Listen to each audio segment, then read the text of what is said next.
So hello friends, welcome back to my YouTube channel, and today we are going to learn how to use Path2d and Pathfollow2d nodes. So let's start with creating a new 2D scene, and let's name this scene as test scene. And in this test scene I will add a new node which is called as Path2d. And in this Path2d node being selected, I will add a new node called as Pathfollow2d. And once you got selected the Pathfollow2d node, you can add any body. For example, I am adding a character body 2D. You can also add different bodies like uh, animatable body 2D, rigid body 2D, or any body you want to move in a path. So let's name it as a train, for example. And in this train node, I will add two new nodes, which is sprite and collision shape.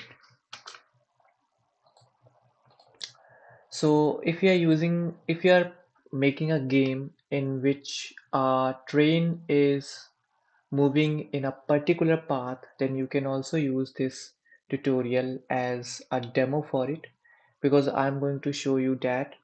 And also this demo will teach you everything about Path2d node and Pathfollow2d node, so you can grab those basics and make anything you want about these nodes.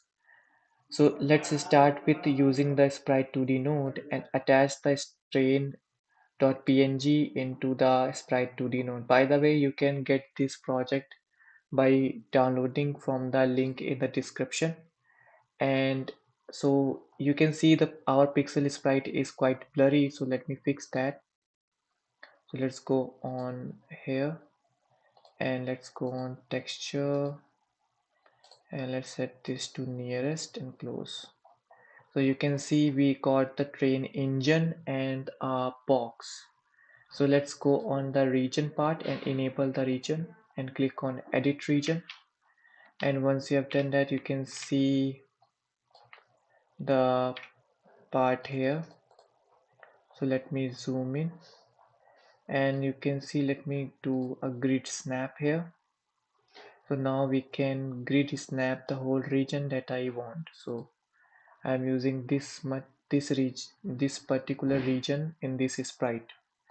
So let's say this is as the locomotive, or basically the main engine, and the collision for it, let's add the collision.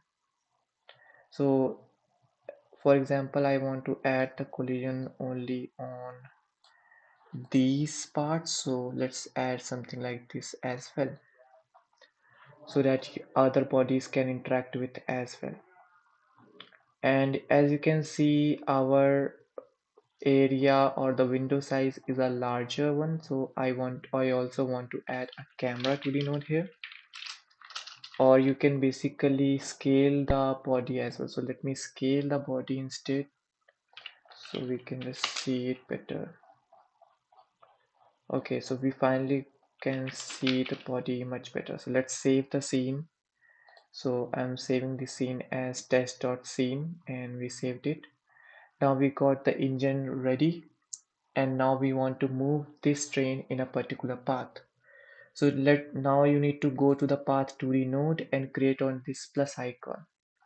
And I want to start the train from here, and I want to move this train to, let's say, here, and then I want to move this train to here, then here, then here, here, and you can just create the path for it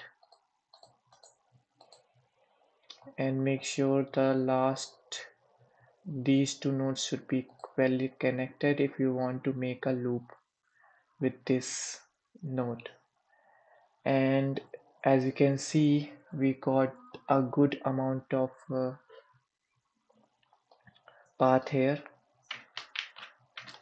So now if I go on Pathfollow2d node and increase the progress here, so you can see our train is moving on it.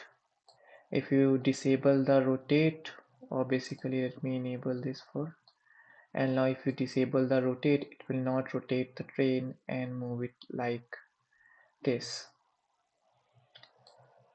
So depend upon your thing, you can do it as you want.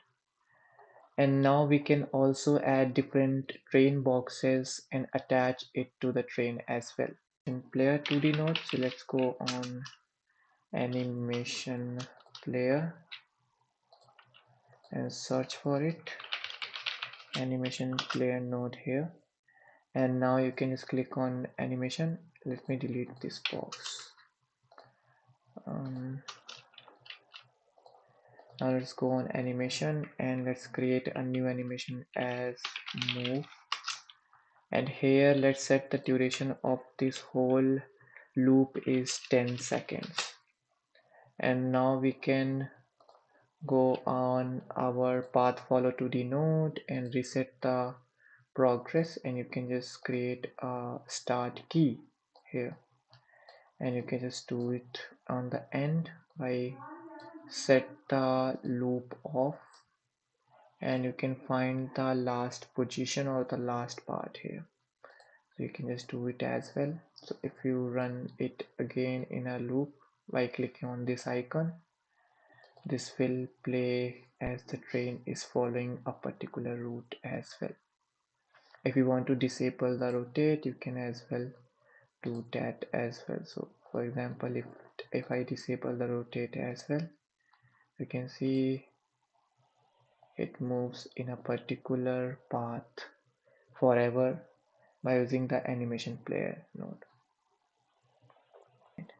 So thanks for watching. Please do like, share and subscribe for more tutorial like this.